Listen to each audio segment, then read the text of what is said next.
Baku Braves with the amazing Kaluki Paul Mutuku at Now Media, communicating impact for climate, nature, people, and development. Each day it's an inspiration, and we bring you the real change makers bringing about changes and transformations to our communities. We get to hear from them what they are doing, how we can be part of the global solidarity, and what the key messages is to the world. And today we are joined by the amazing Alexander. Welcome to Now Media. Thank you. It's an honor to be on the show. Definitely. Maybe tell us a bit about yourself, where you come from, what you do. Yeah, so I'll try to be as brief as I can, but I'm like everyone else. So I used to work a corporate job. I used to have bills to pay. I used to live, I wanted to have a car. I wanted to have nice things, eat in nice restaurants. I lived in London, so it was part of a big city. And then 5 years ago, before COVID, something changed. And then I moved from London to the middle of the forest in northern Sweden and became a guardian of nature. And in the last 5 years, I have been living more naturally, living the talk. So, we should all be sustainable and we should all love nature. And I actually do that. Mm-hmm. And then I also discovered that the skills I gained in the city, working for HSBC, the global bank, and working with big global companies gave me the knowledge and perspective to make a difference. And so now I also work on greenwashing and fighting corruption and inspiring people through something called the Wim Hof method, which I discovered, finding ways to re-inspire and connect people back to nature. Because we need that connection to nature, and that's why I'm here at COP. Oh wow, amazing. That's a strong way to introduce yourself. And I think one thing that's coming out clearly to me is like global guardians of nature. Could you tell me a bit about that? What is that? So actually, it's everyone. So everyone is a guardian of nature. We are all a product of nature. We are all natural. We are all part of nature.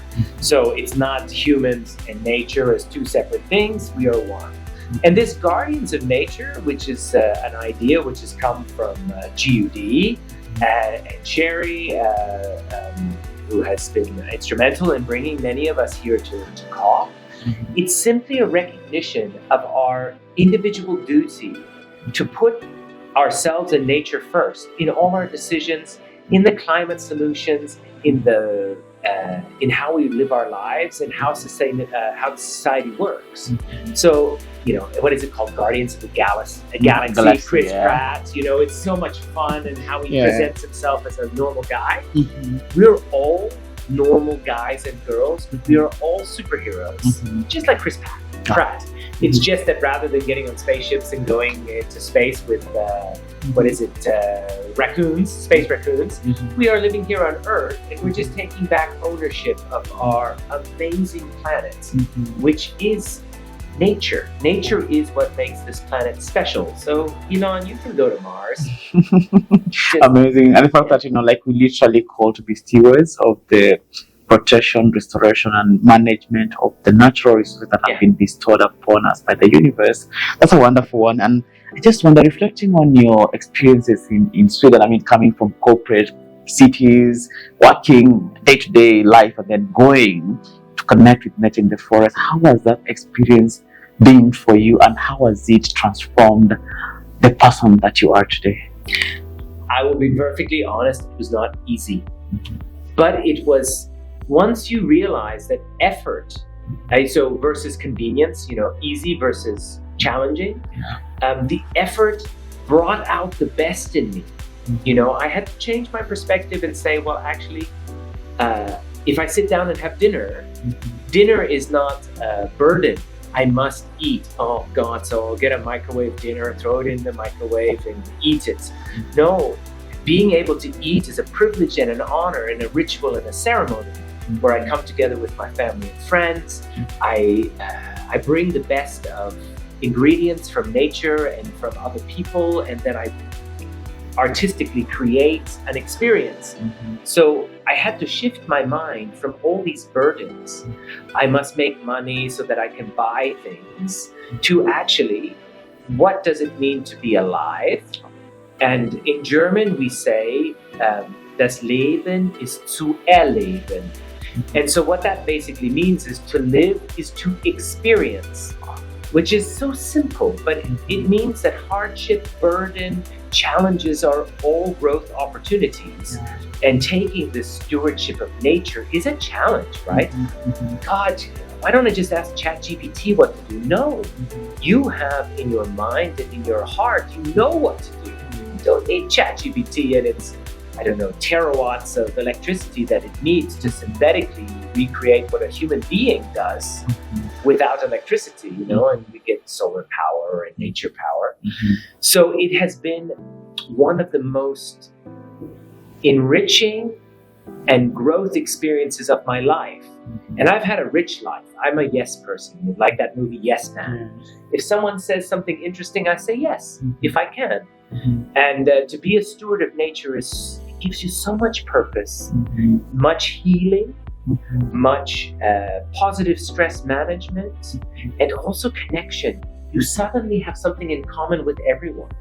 So I would say it was probably the awareness that I am a steward of nature was the single most transformative sort of thing that happened to me in my life.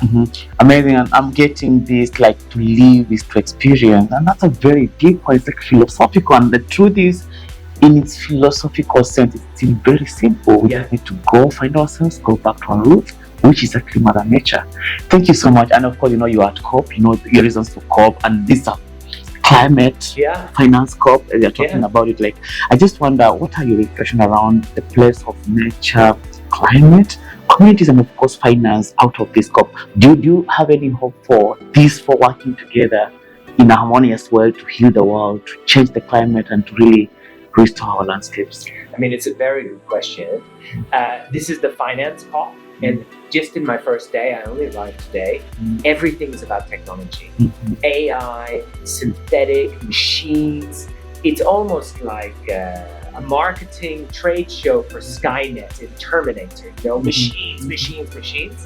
And so I find that there is an absence of nature. And actually, I'm going to the McKinsey presentation later on about climate technology.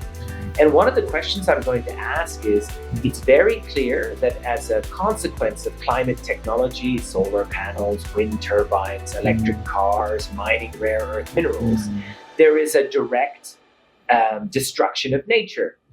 So does anyone realize that if we roll out these technology solutions at a very big scale, as they tell us we need trillions of dollars, well, nature will be destroyed.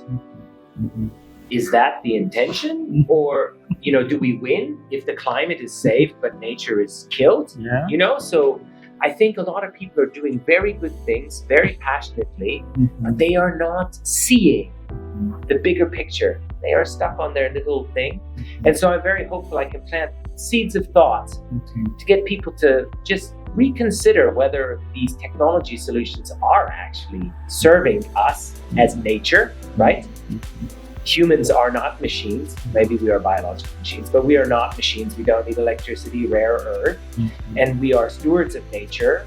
So are we sort of betraying ourselves by focusing on machines rather than nature as our solutions? Wow, it's a deep reflection.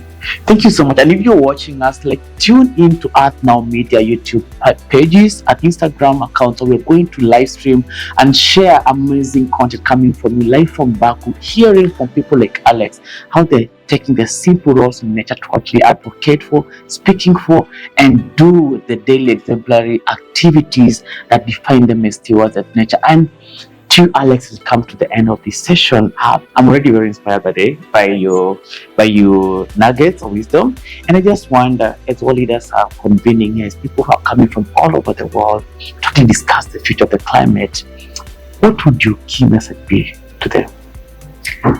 The key message for me is, what is the climate?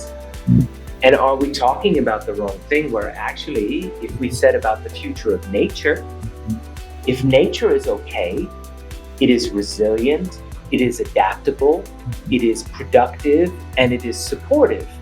Do we really need to care about the climate if nature is okay? Food for thought. Food for thought indeed. Do we need to care for the climate if nature is okay? That is the food for thought for today. And actually, as we look forward to a successful outcome of the COP, I hope you can keep engaging, connect with amazing people like Alex, and really let's go back to the roots. Let's connect with nature. Let's find ourselves and actually create a better legacy for the future. I've been your host, Kaluki Pohl Mutuku with Art Now Media, communicating impact for climate, nature, people, and development, and the people who are doing the works are here. Thank you so much. It's an honor. It's an honor as well. Thank you so much. Thank you. All right. Impact.